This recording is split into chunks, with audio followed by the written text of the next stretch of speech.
Picture this. You're strapped into a roller coaster, clacking up that impossible first hill, and suddenly you're plummeting. Your heart is slamming against your ribs, your palms are damp, and the person sitting right next to you suddenly looks incredibly magnetic. We are conditioned to read those physical symptoms as a clear biological signal. We assume the racing pulse is our body's way of confirming romantic destiny, physical proof this specific person is causing the rush. But sit with this question for a second. What if that pounding heart has absolutely nothing to do with attraction, and your brain simply grabbed the nearest face to explain it? Psychologists call this the misattribution of arousal. It is a heavily replicated, highly predictable error in how human beings process emotion. For a long time, the assumption was that you notice someone attractive, and then your heart starts to race. The misattribution glitch points the arrow in the opposite direction. Sometimes, the racing heart happens first for completely unrelated reasons, and your mind quietly invents a crush to make sense of the chaos in your chest.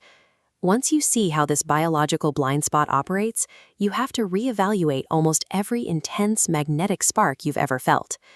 To see why the brain does something so strange, we need to look at a major shift in psychology from 1962. Researchers Stanley Schachter and Jerome Singer proposed that an emotion doesn't arrive as a single pre-packaged feeling. It is built using a two-part equation. The first part is physical arousal. This is your body revving up, heart rate climbing, breath shortening. It's generic, unlabeled energy. The second part is the caption. That's the story your immediate environment provides to give that raw energy a label. Schachter and Singer tested this by giving volunteers a shot of adrenaline. The participants had no idea why their bodies suddenly felt jittery. Then, each person was put into a room with an actor who was secretly instructed to act either giddy and playful, tossing paper airplanes, or irritable and angry. The participants caught the actor's mood like a cold. Next to the cheerful actor, they felt happy. Next to the angry one, they felt angry. They all had the exact same chemical stimulant in their bloodstreams, yet they experienced entirely different emotions.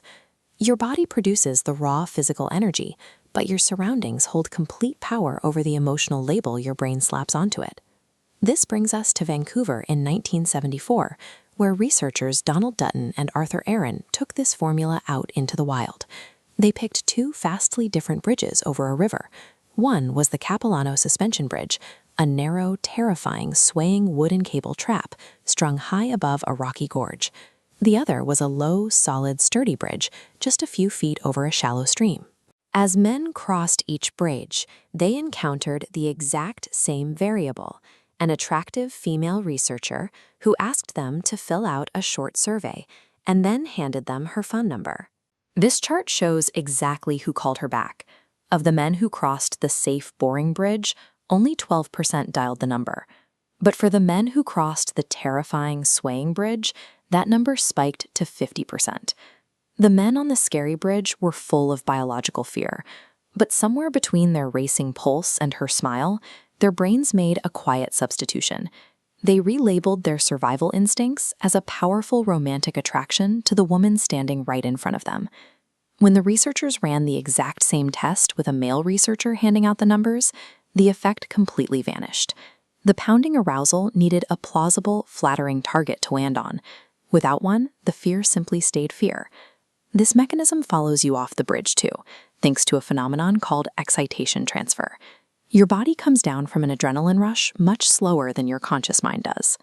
In a 2003 study at an amusement park, researchers found that people who had just stepped off a roller coaster, their hearts still pounding, rated photographs of strangers as significantly more attractive than the people who were still waiting in line.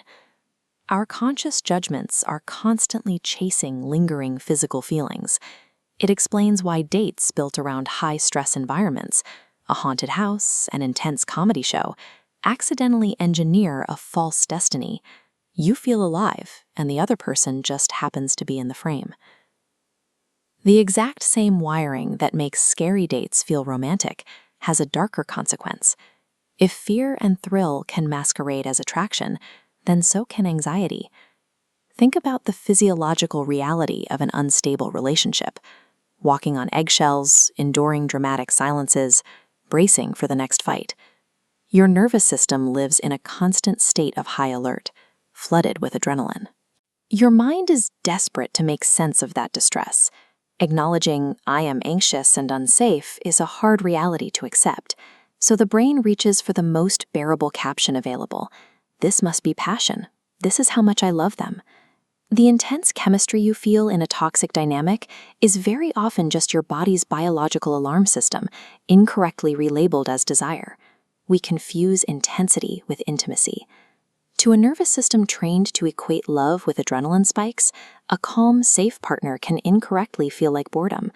You can't switch off a biological mechanism this deeply ingrained, but you can outsmart it. The strategy is incredibly simple. Drain the adrenaline and test what remains. Call it the Tuesday coffee test. Remove the thrilling environments. No high-stakes drinks, no loud concerts, no roller coasters pulling your pulse up for you. See them on a flat, boring afternoon with a normal resting heart rate.